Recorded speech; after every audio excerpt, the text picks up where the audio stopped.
Okay, what we're looking at today is a Yaesu. This is a G-800. This is the DXA model. This came off my tower yesterday. It had to be replaced. There was problems with it. Contrary to belief, when the installers from the company I use got here, I had told them about the rotator, and they said, well, when we get up there, we'll check it out. And they said, can you give the rotator a rotation while they're up there? And it starts moving the antenna like right away, which it never does. This thing has had problems making a full rotation. Sometimes it can take almost an hour, and sometimes it takes 5 minutes. So it's very intermittent, let's say.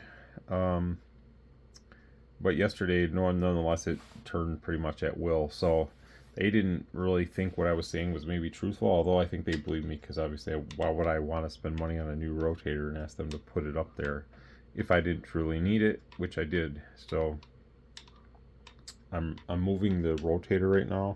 Obviously I'm using a different control unit, but that doesn't matter for this case. We just simply want to turn the drive mechanism in the rotor.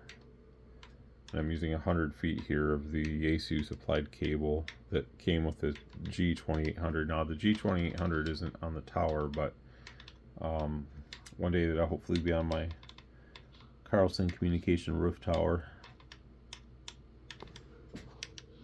You can hear it's like a snap, crackle, pop noise. The rotor barely moves, it like wiggles. I have no really insight on what could be wrong. I think, and it's just my belief, that maybe the braking mechanism is jammed up and it doesn't want to release. Because these rotators normally, new out of the box, they have like a rattle noise when you kind of pick them up and move them. I believe that's that braking mechanism kind of wiggling in there. It just seems like it just doesn't want to let go. Sorry about that. There is an interference coming in on 146.76, and I don't know what that is. But it's very strong.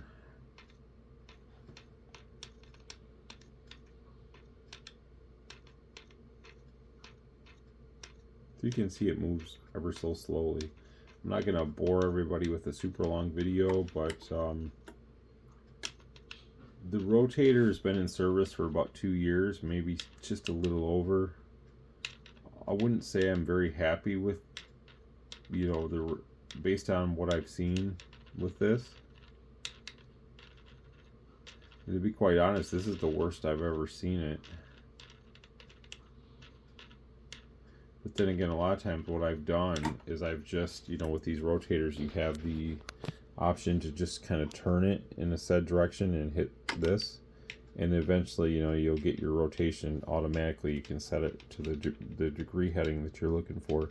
And what I used to do with the antenna that used to be on the tower with this rotator and stuff, I would just kind of tell, okay, eventually I want it to be here, and I would leave the room maybe, or just be working on stuff here on the workbench, and it would finally turn. But if I actually sat there and waited, it took all the fun out of the radio. So as you can see, I mean, anyone that stuck around this long in the video, it's like watching paint dry. There's nothing going on here.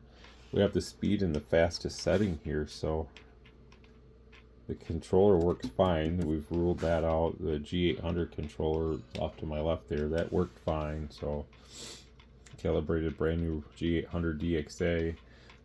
I really was questioning whether I should get another Yaesu rotor, but unfortunately, unless you buy a refurbished like high gain or CDE or something, there's not a lot of options out there anymore. So I did buy another new one without the controller. That's up on the tower. It seems to be working okay.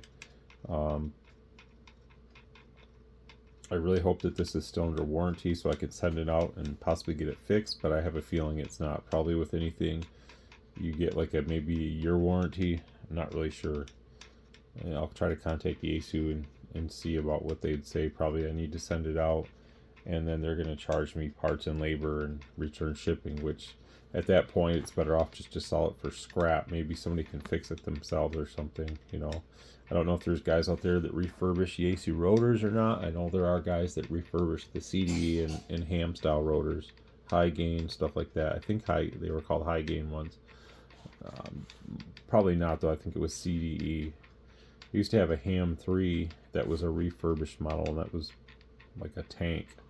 So, but I do prefer the Yaesu style controller. I do really like that. It kind of reminds me of like a boat, like a ship, the way it looks, the aeronautic look of it. I don't know, it's kind of cool. You know, aeronautic is more airplane, but I think everybody knows what I'm trying to say. So again, it's not a real exciting video, but it's just kind of to show my displeasure of the Yaesu rotator anyways here. So we'll try to keep turning really quick. I just want to try to get this to go to north on the controller.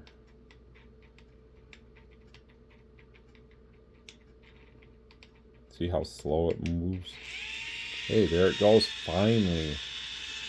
It's like the brake lets loose and it decides to start turning.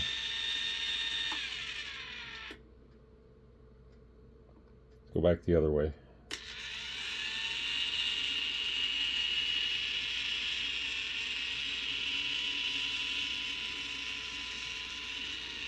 I'm going to slow the speed down a little bit.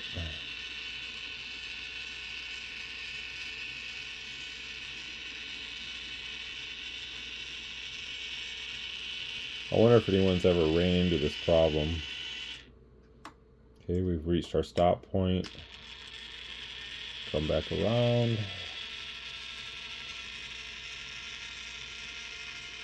When it starts to turn, which it would do this,